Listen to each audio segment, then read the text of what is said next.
출애굽기 하나님의 구원 경영 시리즈 11번째 시간에 주시는 말씀은 출애굽기 12장 1절에서 14절 말씀입니다. 구약성경 98면이 되겠습니다. 구약성경 98면 출애굽기 12장 1절에서 14절 말씀 봉독할 때 살아계신 하나님의 음성을 들으실 수 있기를 바랍니다. 여호와께서 애굽 땅에서 모세와 아론에게 일러 말씀하시되 이달을 너희에게 달의 시작 곧 해의 첫 달이 되게 하고 너희는 이스라엘 온 회중에게 말하이르라. 이달 열흘에 너희 각자가 어린 양을 잡을지니 각 가족대로 그 식구를 위하여 어린 양을 취하되 그 어린 양에 대하여 식구가 너무 적으면 그 집의 이웃과 함께 사람 수를 따라서 하나를 잡고 각 사람이 먹을 수 있는 분량에 따라서 너희 어린 양을 계산할 것이며 너희 어린 양은 흠없고 일련된 수컷으로 하되 양이나 염소 중에서 취하고 이달 열나흘까지 날까지 간직하였다가 해질 때 이스라엘 회중이 그 양을 잡고 그 피를 양을 먹을 집 좌우 문설주와 임방에 바르고 그 밤에 그 고기를 불에 구워 무교봉과 쓴나물과 얼러 먹되 날 것으로나 불에 삶아서 먹지 말고 머리와 다리와 내장을 다 불에 구워 먹고 아침까지 남겨두지 말며 아침까지 남은 것은 곧 불사르라. 너희는 그것을 이렇게 먹을지니 허리에 띠를 띠고 발에 신을 신고 손에 지팡이를 잡고 급히 먹으라. 이것이 여호와의 유월절이니라. 내가 그 밤에 애굽 땅에 두루 다니며 사람이나 짐승을 막론하고 애굽 땅에 있는 모든 처음 난 것을 다 치고 애굽의 모든 신을 내가 심판하리라. 나는 여호와라. 내가 애굽 땅을 칠 때 그 피가 너희가 사는 집에 있어서 너희를 위해 표적이 될지라. 내가 피를 볼 때 너희를 넘어가리니 재앙이 너희에게 내려 멸하지 아니하리라. 너희는 이 날을 기념하여 여호와의 절기를 삼아 영원한 규례로 대대로 지킬지니라. 아멘. 많은 운동 경기 중에 성경적인 요소가 포함된 운동이 있다면 어떤 걸까? 물론 릴레이나 줄다리기를 통해서도 합심의 원리를 배울 수도 있고 농구나 배구를 통해서도 이 팀워크의 원리를 배울 수 있습니다. 하지만 이 야구는 다른 경기에 없는 희생 개념이 들어 있습니다. 축구나 농구 경기는 다른 선수가 골을 넣도록 도와주는 것을 어시스트라고 합니다. 이 어시스트를 잘하면 어시스트 상을 받을 수도 있습니다. 그러나 야구는 달라요. 야구는 이런 어시스트 개념이 없습니다. 대신에 뭐가 있냐면 희생, sacrifice가 있어요. 앞서 나간 선수를 다음 누상으로 진루시키기 위해 자신을 죽어가면서 희생 번트를 대는 것이 있습니다. 또 자신을 죽여가면서 멀리 외야까지 희생타를 쳐서 앞선 선수를 더 앞으로 진루를 시키게 됩니다. 또한 점수를 내기 위해 스퀴즈 번트를 대해서 자기는 죽고 3루수에 있는 선수를 홈으로 불러들입니다.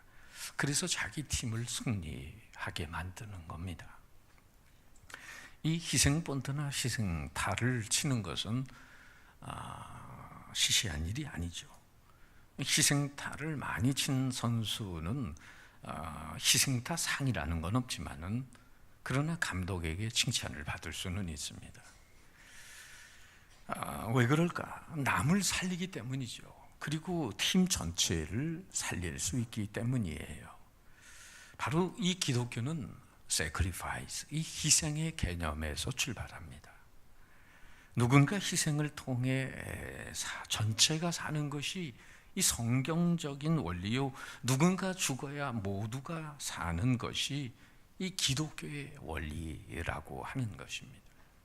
지금부터 3,500년 전 사건이지만은 이 출애굽할 때 수백만의 사람이 출애굽의 역사를 이루게 되죠. 애굽에서 어리가는 대로 430년간 종살이를 했습니다. 우리나라 38년 일제 치하에 12배가 넘는 기간을 고난을 당했어요.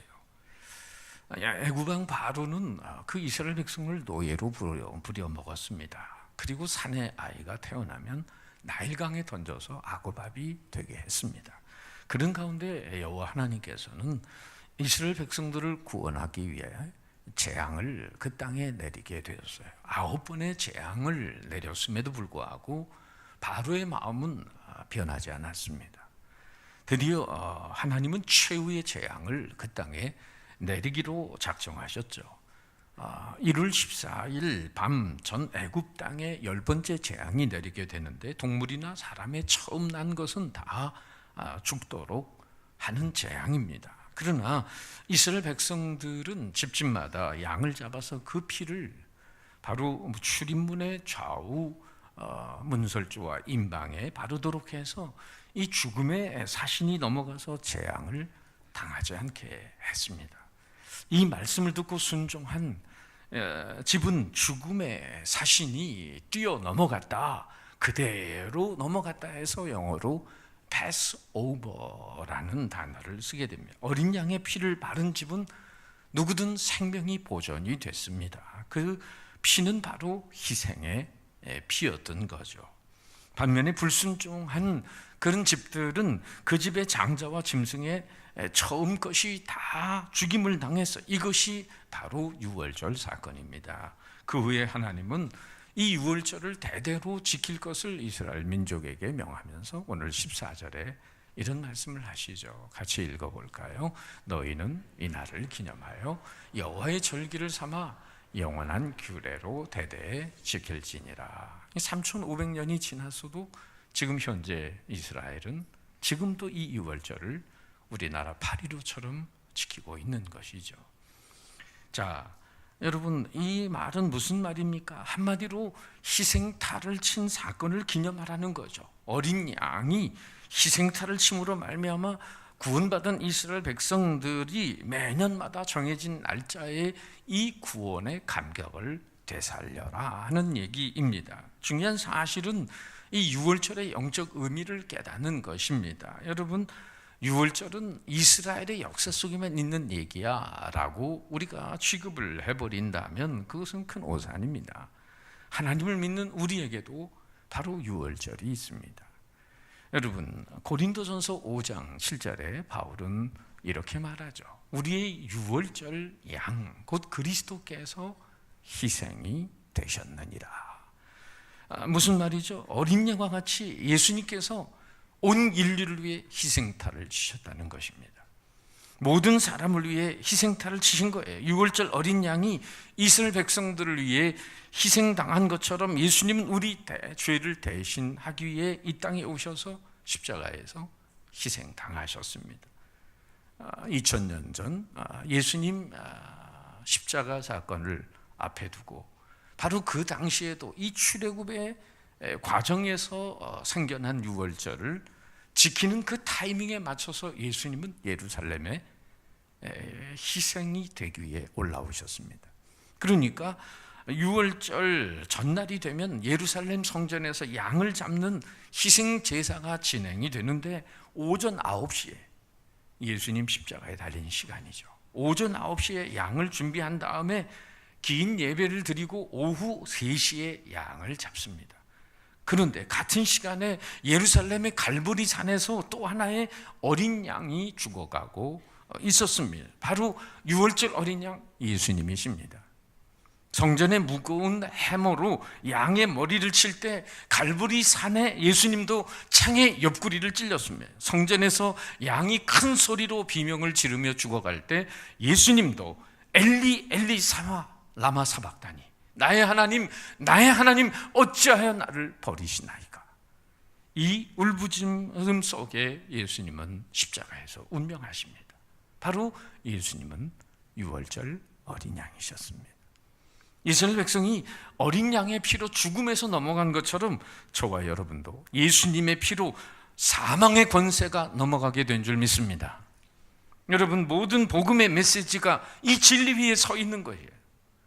오늘 유월절에 은혜를 받기를 원하십니까? 어린 양 같은 그리스도의 피가 저와 여러분을 죽음에서, 죄에서, 모든 절망에서 넘어가게 하신 줄 믿으시기 바랍니다. 그 원리가 뭐예요? 한마디로 말하면 따라할까요? 하나님이 정하신 대리적 형벌의 은혜. 유월절의 원리는 바로 하나님이 정하신 이 대리적 형벌의 은혜가 있다는 겁니다. 오늘의 핵심 구절 13절 보시면은 내가 피를 볼 때 너희를 넘어가리니 재앙이 너희에게 내려 멸하지 아니하리라. 여러분, 유월절을 넘어간다, 패스오버. 그래서 어린 양의 피를 바르면 죽음의 재앙이 넘어간다.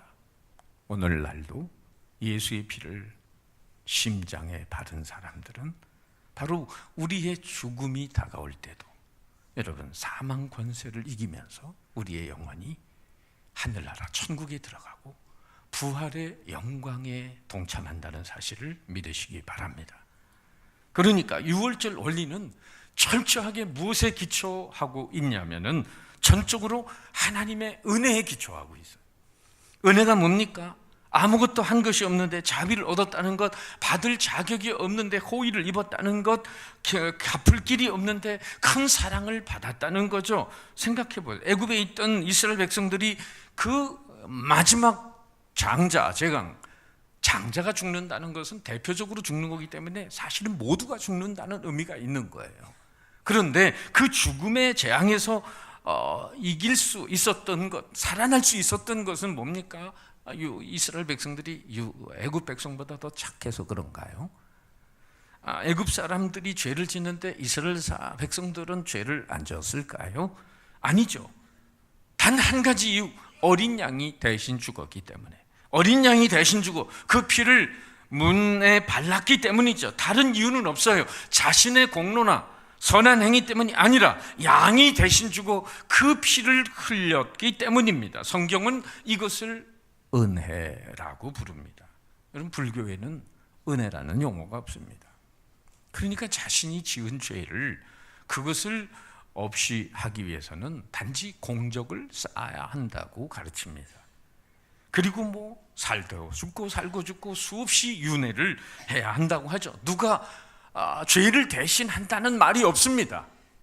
여호와의 증인과 몰몬교를 기독교라고 말하는 사람이 있는데 기독교 아닙니다. 여호와의 증인은 예수를 말하지만 삼위일체도 부인하고 예수님의 신성도 부인합니다.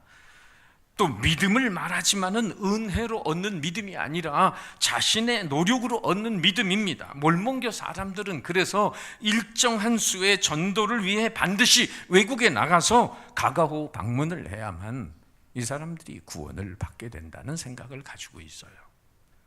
R.A. 토레이 목사님이 쓰신 그리스도의 보혈이라는 책에 보면은 자기의 행위로 마음의 평안을 얻어보겠다고 하는 사람에 대한 얘기가 있어요. 어떤 친구가 그에게 이런 말을 했습니다.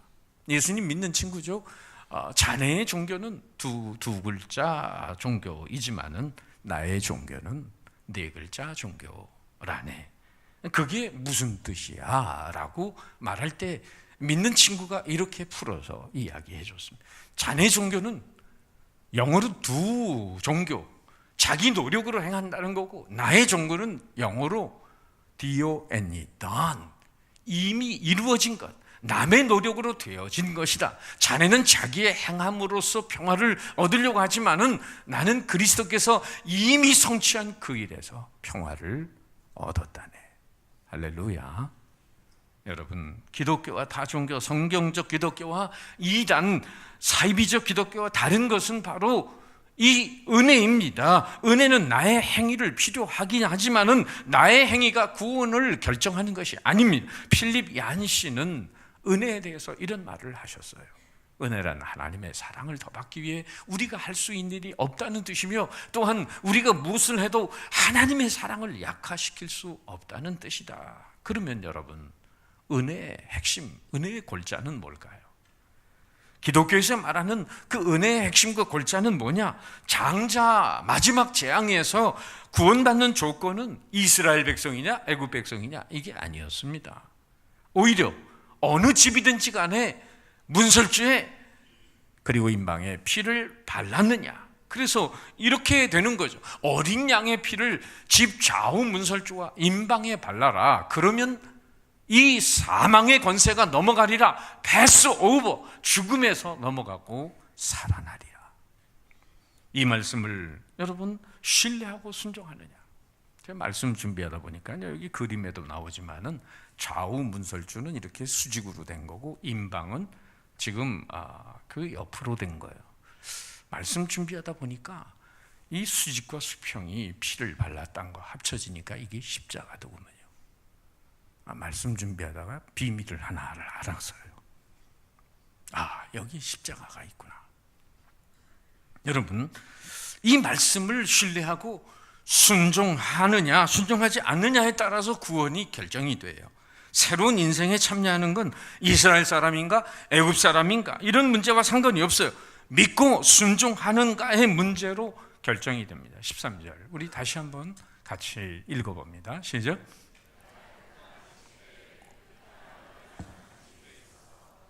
너희를 위하여 표적이 될지라 내가 피를 볼 때 너희를 넘어가리니 재앙이 너에게 내려 멸하지 아니하리라. 그러니까 애굽 땅을 칠 때의 삶과 죽음을 가르는 기준은 어린 양의 피였습니다. 피를 보면 죽음의 재앙이 넘어갑니다. 죄의 삭은 사망이죠. 어느 누구도 피해갈 수 없어요. 그러나 이 죽음을 넘어가는 길은 오직 하나, 어린 양의 보혈을 이 사망의 천사가, 죽음의 사자가 보다가 피를 딱 보고 멈춰 서는 겁니다. 그 안에 있는 사람을 보고 멈춰 서는 게 아닙니다. 그 안에 어떤 사람이 있는지도 상관이 없습니다. 이스라엘 사람이든 애굽 사람이든 또 착하든 덜 착하든 똑똑하든 덜 똑똑하든 남자든 여자든 아무런 상관없이 피를 보고 넘어갑니다. 그래서 영어로 pass over, 이 뛰어 넘어가는 이 놀라운 표적과 이것이 은혜인 거죠. 여러분, 그러면 죽음의 사자가 피를 보고 넘어간다는 것에서는 무슨 의미가 있습니까? 왜 피를 보고 죽음의 천사가 뛰어 넘어가는 것일까요? 지금부터 100년 전 우리 의학계에서는 우리 인간의 생명이 피에 달려있다는 것을 발견했습니다. 위대한 발견입니다. 이 피에 대해서 그러나 이미 성경은 오래전부터 언급을 하고 있습니다. 성경은 피로 젖어 있습니다. 성경엔 적어도 700번 이상 피를 언급하고 있어요. 종교개혁자 마르틴 루터는 이런 재미있는 얘기를 했어요. 성경을 짜봐라. 그러면 피가 나올 거다. 여러분, 참깨를 틀에 놓고 짜면 참기름이 나오고 들깨를 짜면 들기름이 나오죠. 성경을 짜면은 바로 피가 나옵니다. 피에 관한 책으로 특별히 구약성경 레위기 17장 11절이 대표적인 구절인데요. 다 같이 시작. 육체의 생명은 피에 있습니다. 내가 이 피를 너희에게 주어 단에 뿌려 너희의 생명을 위하여 속하게 하였나니 생명이 피에 있으므로 피가 죄를 속하느니라. 이 마지막 부분 보면 생명이 피에 있으므로 피가 죄를 속하느니라. 병원에 가서 무슨 병이 있나 조사하려면 의사분들께서는 먼저 피 검사부터 합니다. 피를 검사하면 이 사람이 가지고 있는 모든 병을 다 읽어내요. 바로 인간의 생명이 피에 달려있다는 것을 알게 돼요. 그러면서 이 피가 죄를 속한다. 여러분, 피가 죄를 속한다는 것의 의미는 문설주와 임방에 바른 피를 죽음의 천사가 보면서 무슨 판단을 내리냐면 이 집은 벌써 죽었구만. 이 집은 벌써 죽었구만. 그리고 뛰어넘어간다는 거예요. 대신 죽은 게 있다는 겁니다. 우리의 죄값을 대신 치러준 은혜로운 사건이 죽음의 천사의 눈에 띄어지면 그것을 뛰어넘어간다는 거예요. 여러분, 그것이 예수님의 보혈의 은혜인 줄 믿습니다. 하나님이 인간에게 태초로 대리적 형벌을 허용하신 출발점은 사실 선악과를 따먹고 동산나무 뒤에 숨어있는 아담과 하와에게 다가오셔서 가죽옷을 입혀주신 사건에서 출발합니다. 가죽옷은 어디서 나온 거예요? 동물이 대신 죽어서 아담과 하와의 죄를 가려주는 방편으로 이미 양의 피가 땅에 처음 흐른 것입니다. 그러니까 아담이 죄값을 담당하고 죽어야 마땅한데 하나님은 당신의 형상으로 지음받은 인류의 최초인 아담과 하와의 생명을 살려주시기 위해 다른 생명의 피를 흘리는 대리적 형벌의 은혜를 허용하심으로 죄지은 인간에게 살 수 있는 구원의 길을 열어놓으셨습니다. 할렐루야. 1988년 지구상에 있었던 사건인데요, 크리스마스를 앞둔 12월 구소련에 있던 아르메니아에 대지진이 일어났습니다. 인터넷 찾아보시면 자세히 나와요. 그 지진은 으로 무려 5만 5천 명이나 죽었어요. 엄청난 참사였습니다. 9층짜리 아파트가 무너지면서 철근과 콘크리트 사이에 한 어머니와 딸이 가까스로 삼각형 틈새 속에서 목숨을 유지하며 사람들의 구조만을 기다리고 있었습니다. 스잔나라는 어머니는 이 가이안이라고 하는 딸과 함께 작은 틈새 속에서 겨우 숨을 쉬고 있었어요. 구조의 손길을 받지 못한 채 시간이 하루 이틀 사흘이 지나갑니다. 4살 먹은 딸 가이안이는 옆에서 배도 고프지만 얼마나 목이 마르겠어요. 그 무너진 건물 그 잔해 속에서 엄마, 난 목말라. 엄마, 난 목말라. 그 아이의 애절한 소리를 들으면서 엄마의 가슴은 미어집니다.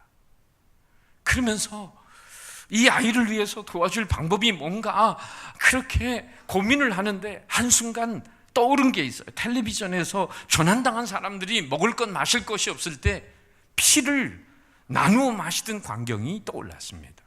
그때부터 이 엄마는 어두운 캄캄한 그 속에서 주변에 손을 더듬기 시작했습니다. 손에 잡히는 유리 조각을 발견했어요. 그리고는 이 유리 조각을 가지고 자기의 손가락을 끊어가면서 그 아이, 사랑하는 딸의 입술 속에다가 손가락이 잘려진 그 속에서 떨어지는 그 피를 계속 아이의 딸의 목구멍에 집어넣습니다. 엄마, 나 목말라. 그러면 2번째 손가락을 잘랐어요. 엄마, 나 목말라. 3번째 손가락을 잘랐어요. 계속 피가 사랑하는 딸의 목구멍으로 흘러 들어갑니다. 2주일이 지났습니다. 극적으로 사람들에게 발견이 돼서 구조가 됐는데 이 딸 가이안이는 어머니의 희생, 어머니의 피 흘린 사건 때문에 살아났어요. 딸에게 있어서 어머니의 피는 유일한 삶의 희망이었습니다. 그 엄마도 살았지만 나중에 보니 엄마의 10손가락이 다 잘려져 피범벅이 되어 있었다고 기록되어 있습니다. 여러분, 2000년 전에도 이와 비슷한 사건이 일어났어요. 달리 살 길이 없고 하나님의 진로를 피할 길이 없었던 인류를 위해 하나님은 당신의 아들 예수님을 십자가에 거룩한 피를 흘리게 하셨습니다. 예수님 십자가에서 희생탈을 치셨어요. 모든 인류를 위해 희생 제물이 되어주셨습니다. 십자가에 위에서 죽으심으로 인류에게 살 길을 열어놓으셨습니다. 이 십자가로 말미암아 어떤 죄라도 말갛게 씻을 수 있는 은혜를 주셨습니다. 이 십자가로 말미암아 저주의 삶에서 축복의 삶으로 살 수 있게 해주신 줄 믿습니다. 이 십자가로 말미암아 개인과 가정과 세상이 변화된 줄 믿습니다. 그러므로 십자가로 말미암아 믿음과 소망과 기쁨을 주신 영적인 유월절을 간직하고 있는 사람은 이 고난주간에 가슴에 뜨거운 예수님의 피가 발라진 것을 인해 감격하며 새벽을 깨우며 주의 은혜를 사모하겠죠. 그 첫 번째 사건, 예표적인 사건이 가죽옷 사건이고, 2번째 사건이 유월절 어린 양의 피를 통해 애굽에 있는 이스라엘 백성들을 죽음의 재앙에서 면하게 한 사건이죠. 그리고 구약 시대에 바로 성막과 성전에서 치루어지는 희생 제사로 이어집니다. 구약 시대의 사람들은 어린 양의 그런 양이나 염소, 비둘기, 짐승을 가지고 하나님 앞에 나갑니다. 그리고 제물을 잡은 다음에 그 피를 제단에 뿌리면 하나님께서 그들의 죄를 용서해 주셨습니다. 구약 시대에 있었던 가죽옷이나 그리고 유월절에 피 바른 어린 양의 피나 바로 제단에 바치어진 모든 희생 제물은 궁극적으로 무엇을 예표하는 그림자요 예고편이었을까요? 그것은 바로 십자가 사건의 상징이고 예표였습니다. 오늘 성경에 나타난 유월절 어린 양은 인류 구원을 위해 이 땅에 오셔서 십자가에 달려 대속의 제물이 되신 예수님을 상징합니다. 바로 어린 양으로 이 땅에 오셨던 것을 알았던 세례 요한은 공생애를 시작하시는 예수님의 모습을 멀찍이 바라보면서 이렇게 외칩니다. 보라, 세상 죄를 지고 가는 하나님의 어린 양이로다. 유월절 어린 양은 궁극적으로, 그러니까 인류 구원을 위해 십자가에 희생하신 바로 예수님을 상징하고 있습니다. 때문에 신약 시대에 들어와서는 양과 염소, 비둘기의 피가 필요 없게 됐습니다. 예수님은 단번에 십자가에서 영원한 속죄의 제사를 드리셨기 때문입니다. 할렐루야. 따라서 우리는 동물의 피가 아닌 예수님의 피를 통해 구원을 얻게 됐어요. 성도 공부 시간에도 말씀드리지만 구약의 흘린 동물의 피, 제사 때 드린 피는 우리의 원죄에 대한 이자만 해결하는 것이라면 십자가에 주님이 흘리신 보혈은 바로 우리의 원죄를 청산하시는 하나님의 은혜라고 믿습니까, 여러분? 엄청난 이 원죄의 원금 청산이 이루어졌는데도 우리의 가슴 속에 감격이 없다면 그분의 삶 속에 유월절이 있는지 의심해 봐야 합니다.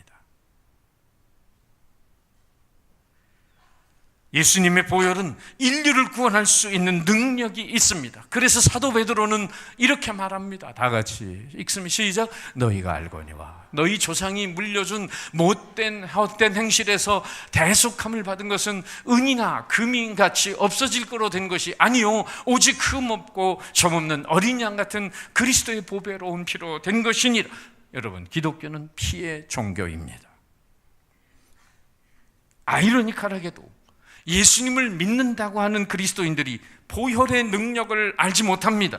십자가 위에서 물과 피를 다 쏟으신 예수님보다 사랑과 은혜와 자비의 하나님을 예수님만을 주목합니다. 그러다 보니 어떻게 됐어요? 멋진 십자가를 교회에 걸어놓고 보혈의 능력을 상실해버렸어요. 그 십자가는 폼이 됐어요. 여러분은 어떻습니까? 우리 교회는 어떻습니까? 모든 허물과 죄를 씻을 수 있는 능력이 예수님의 피 안에 있음을 믿으십니까? 십자가의 보혈에는 모든 죄와 질병과 모든 문제를 해결하는 능력이 있음을 믿으십니까? 십자가는 죄책감 쓰레기 하치장이 아닙니다. 일주일 동안 죄짓고 회개하고 죄짓고 회개해서 십자가를 바라보면서 우리의 지은 죄만 털어버리는 죄책감 쓰레기 하치장이 아니라 우리의 질병과 우리의 가난과 우리의 모든 저주와 모든 사망의 권세와 인생의 모든 문제를 풀 수 있는 마스터 키가 된다는 사실을 우리는 믿어야 합니다.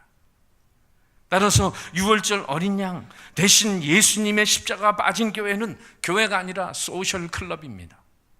십자가가 빠진 예배는 예배가 아니라 윤리나 도덕 강연입니다. 십자가 빠진 신앙은 신앙이 아니라 값싼 윤리나 철학에 불과합니다. 십자가 없는 기독교는 가짜입니다. 기독교의 탈을 쓴 종교 집단에 불과합니다. 기독교는 어린 양의 피가 빠져서는 안 됩니다. 이 십자가가 있기 때문에 여러분, 오늘 우리가 이 자리에 앉아 있는 줄 믿습니다.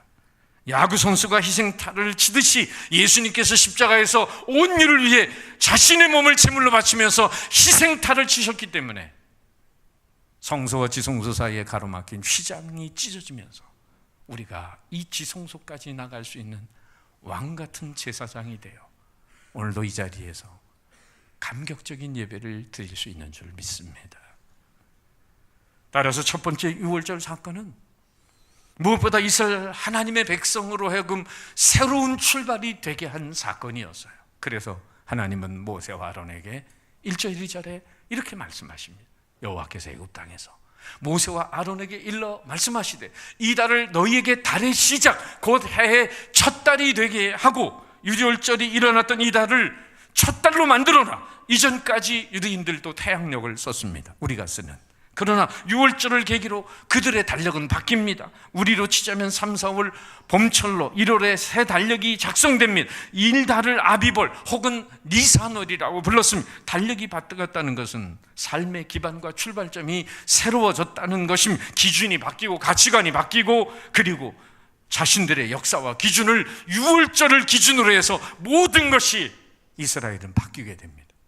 애굽 땅에서 하나님의 구원, 그것도 어린 양을 잡아 피의 문설주를 바른 그날을 역사의 시작 포인트로 그들은 인지하고 있는 것입니다. 6월절은 모든 삶의 새로운 시작이 선포된 날입니다. 6월절 이전에 그들은 애굽의 노예였어요. 그들은 6월절 이후에 하나님의 백성이 되고 자유를 얻게 됩니다. 더 이상 애굽을 두려워하지 않게 됩니다. 애굽에서 해방되었기 때문이죠. 6월절은 이스라엘 모든 사람들의 생각과 삶을 바꾸어 놓았습니다. 패러다임이 바뀌었어요. 어린 양의 피가 이스라엘을 구원했듯이 예수님의 보혈이 우리를 구원을 하셨습니다. 6월절부터 이스라엘의 새로운 역사가 시작됐듯이 예수 그리스도를 만난 인생의 달력이 새로워져야 하는 것입니다. 구원의 사건을 새로운 역사의 시작으로 보는 것은 그리스도인의 거룩한 관점입니다. 그리스도인들이 예수님을 구원자로 만나 구원을 받은 순간을 인생의 새로운 시작 포인트로 삼게 되는 것은 당연한 것입니다. 왜? 영적인 새 생명을 얻고 새로운 가치관, 자기를 위해 살던 인생이 죽었다가 다시 사신 그리스도를 위해 사는 삶의 목적과 가치관이 바뀐 그날이 바로 예수님을 영접한 날이요, 예수님의 십자가로 내 죄가 씻어진 날이 되는 것이죠. 그런 거로 바울은 고린도후서 5장 17절에 고백합니다. 다 같이 시작. 그런즉 누구든지 그리스도 안에 있으면 새로운 피조물이라 이전 것은 지나갔으니 보라 새 것이 되었도다. 여러분, 묻겠습니다. 여러분에게 6월절이 있으십니까? 여러분의 삶의 모든 가치관을 바꿔놓은 영적인 6월절이 여러분의 삶 속에 분명히 존재하고 있으십니까? 6월절 언약은 자기의 행위와 공로에 의해서가 아닌 피의 은총과 효력이 이제 나를 이끌어간다는 출발점입니다. 예수님의 어린 양의 보혈의 능력을 의지할 때 우리는 출애굽기 성경 공부반에서 암송하는 것처럼 속고 생사 심질하여 속죄함의 능력, 거룩함의 능력, 생명의 능력, 사단을 이기는 능력, 심판과 재앙과 저주를 이기는 능력, 생명의 능력, 하나님을 섬기게 하는 능력, 영생과 부활의 능력, 이것이 예수님의 어린 양의 보혈 안에 들어있는 능력입니다. 이 능력을 우리는 의지해서 이 세상을 이기며 살아갈 수 있습니다. 때문에 예수님의 보혈이 우리의 심장에 뿌려져야 됩니다. 아울러 그 보혈의 공로와 은혜가 식지 않게 하려면 피를 적용하는 회개의 기도가 늘 있어져야 합니다. 그리고 주님 안에 깊이 거하는 훈련을 계속해야 합니다. 아무튼 예수님의 십자가 사건이 내 인생의 새로운 출발점이 되고, 여러분 그 은혜와 능력에 잇대어서 그 어린 양의 보혈이 오늘도 우리의 가슴 속에 살아서 역사하면서 자기를 이기고 죄를 이기고 어둠의 권세를 이기고 세상을 이기는 여러분이 되시기를 주님의 이름으로 축원합니다.